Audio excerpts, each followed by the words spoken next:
Doctor Yunus যেদিন বাংলাদেশের মাটিতে পা রেখেছেন মাত্র 3টে উপদেষ্টা পদ খালি ছিল। ওনাকে আমরা বলেছি আপনি সবার বন্দুক কাঁধে নেবেন কেন? কারণ উনি দেশে আসার আগে সমস্ত উপদেষ্টার পদ ফিল আপ করে ফেলা হয়েছে বিভিন্ন রাজনৈতিক দলের পরামর্শে, বিভিন্ন এমবাসির পরামর্শে। উনি দেশে আসার পরে জানেন যে মাত্র 3টে উপদেষ্টার পদ খালি আছে।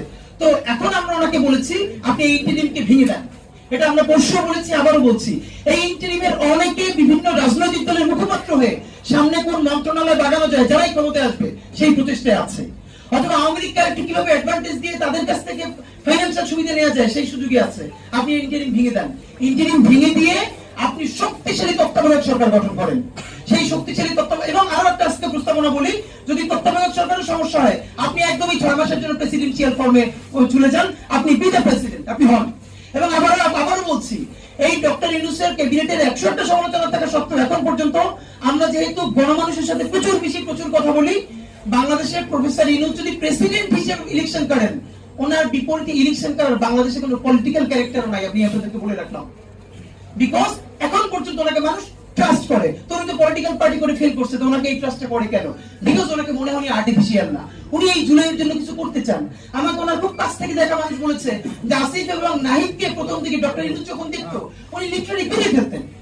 মানে এই ছেলেগুলো এইভাবে বাংলাদেশকে বাঁচাইছে, উনি কেঁদে ফেলতেন। কিন্তু প্রবলেম হলো আমাদের এই উপদেষ্টা, আমাদের ছেলেরাও যেমনি হোক তাদের ব্যর্থতাই এক ধরনের, যে তারা আসলে আপার হ্যান্ড নিয়ে নিতে পারে নাই।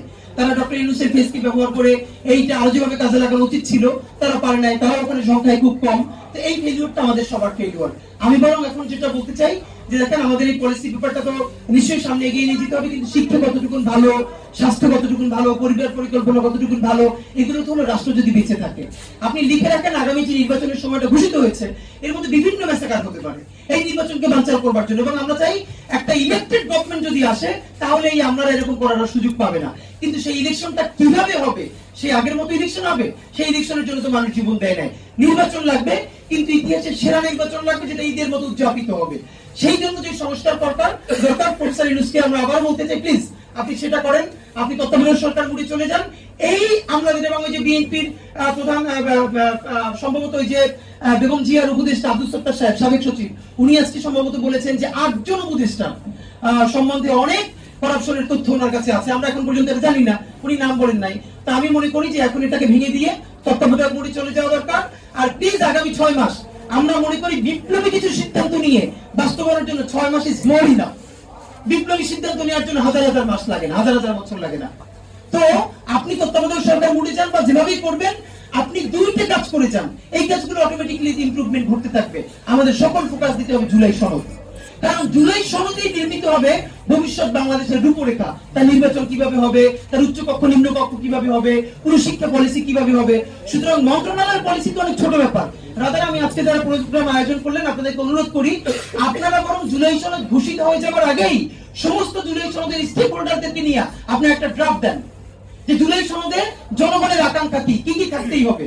আমরা সকল রাজনৈতিক দলকে, মঞ্জু ভাইয়েরা আছেন, জামাত ইসলামের আছেন, বিএনপি প্রতিনিধি এখানে আছেন, তাদেরকে আমরা কনভিন্স করবার চেষ্টা করবো, হাতে পায়ে ধরে বলবার চেষ্টা করবো, প্লিজ আপনারা এই জুলাই সনদের বিপক্ষে যায়েন না। এইটাকে যদি আমরা সাইন করে সামনে একটা ভালো ইলেকশন করতে পারি, তাহলে এই মন্ত্রণালয় ভিত্তিক সমস্যা আমার মনে হয় অটোমেটিকলি আস্তে আস্তে সমাধান হয়ে যাবে।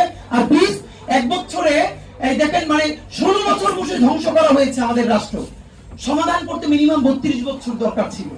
কিন্তু আমাদের এই সরকার কয়দিন ফাংশন করতে পেরেছে বলেন? প্রত্যেকটা দিন একটা না একটা তার বিরুদ্ধে ষড়যন্ত্র লেগে আছে। এই নির্বাচনটাও সে করতে পারবে কিনা সে ব্যাপারেও বিরাট ঝামেলা আছে।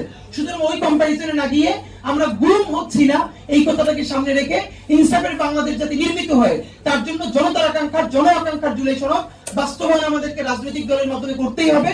সেই প্রেশার যেন আমরা জারি রাখতে পারি। এই জন্য সবাইকে শুকরিয়া।